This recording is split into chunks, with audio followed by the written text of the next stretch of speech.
Bonjour à tous. Le trafic ferroviaire très fortement perturbé ce matin sur la ligne sud-est en raison d'un incendie au sud de Paris. Les flammes qui ravagent l'ouest de la forêt de Fontainebleau ont déjà brûlé 800 hectares selon les pompiers.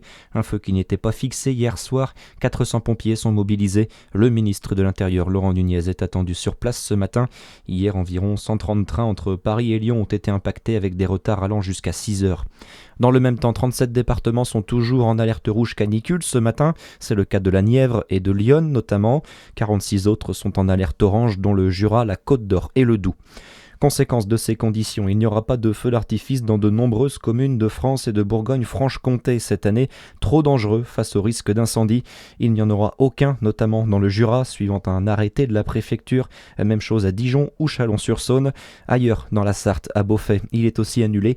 La mairie se pose la question d'un possible dédommagement des artificiers, selon Géraldine Chailloux, la maire de la commune. Ils ont l'expérience, ils voient bien qu'au regard des conditions climatiques, sécheresse, etc., ils se sont bien doutés que beaucoup de communes allaient annuler. Donc ils étaient venus déjà vers moi en me demandant de prendre une décision rapidement. C'est ce qu'on a fait donc mardi soir et je les ai informés. Alors forcément que pour eux, c'est compliqué.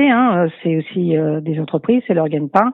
Si on devait vraiment annuler et qu'il n'y ait pas de report du feu d'artifice, ça serait à discuter avec l'artificier et le conseil municipal de voir si on verse une participation, un dédommagement. Mais de toute façon, c'est clairement, on ne paiera pas la prestation qui n'a pas été réalisée. D'autres villes ont décidé de maintenir les feux d'artifice en déployant des moyens suffisants pour faire face en cas de départ de feu, avec des citernes d'eau à proximité par exemple.